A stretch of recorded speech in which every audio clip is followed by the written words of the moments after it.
Someone has been here recently. Do you think they are Matthew and the others? After eating enough fruits and drinking water, Isabella and Luke continued their journey. Meanwhile, back in the village, Madame Olivia had already gathered Matthew and the 5 village youths. We have only 5 days left. We must find Isabella before the end of this month. This time, we shall search deeper inside the forest. They carried some food and drinking water and immediately headed toward the forest. Meanwhile, Luke and Isabella had already resumed their journey. The deeper they went into the forest, the more difficult the journey became. The trees became thicker, and the narrow spaces between them made walking very difficult for Isabella. Several times, Luke had to stop so that Isabella could rest. I'm sorry, Luke. I have become a burden to you. Please don't say that again. You are not a burden. We are going to leave this forest together. After walking for several hours, they suddenly heard the sound of rushing water. Can you hear that? Yes. The two immediately followed the sound until they arrived at a beautiful flowing river.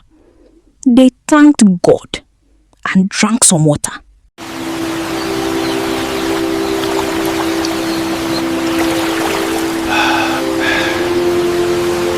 Someone has been here recently. Do you think they are Matthew and the others? No, there are too many footprints. I believe there is a village nearby. Let's follow them. Perhaps when we get there, they can show us the way to the express road where we can find transportation. Although Isabella was afraid, Luke encouraged her, and together they followed the footprints.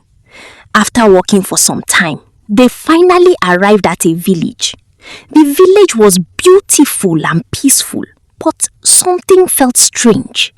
The villagers stared at them silently as they passed. No one smiled and no one greeted them. Good day, sir. Good day, sir. Luke greeted an elderly man sitting outside his hut, but the man ignored him completely. Luke and Isabella were confused. They continued walking through the village. They asked several villagers for directions to the express road, but no one answered them. It was as though they were invisible. Luke, I don't feel comfortable here. Please don't be afraid. Perhaps they are just being careful because we are strangers. Excuse me, please. Can you tell us how to get to the express road? We have been walking for a long time and we are lost. Please, we're only asking for directions. We don't mean any harm.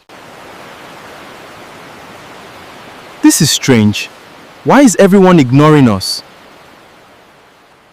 Please, can you tell us how we can get to the express road? I'm sorry, we do not speak to strangers here. They continued walking through the village, but Isabella was becoming weaker with every step.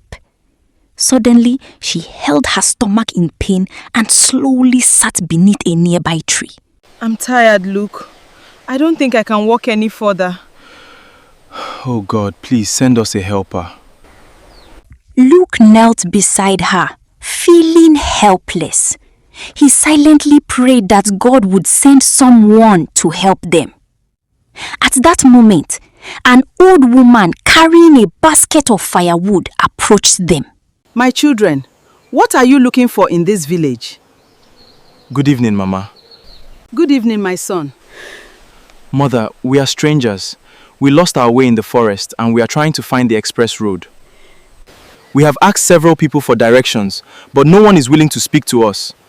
Our people do not trust strangers. After listening to their story, she smiled gently and said, Many years ago, some wicked travelers brought sorrow upon this village.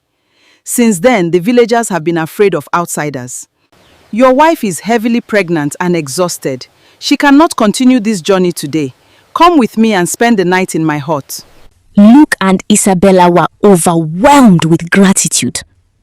Thank you so much, Mother, they replied thankfully. The old woman took them to her humble hut, prepared food for them, and gave Isabella a comfortable place to rest. Before going to bed, the old woman looked at them and said, Do not worry, my children. Tomorrow morning, I will show you the path that leads to the express road.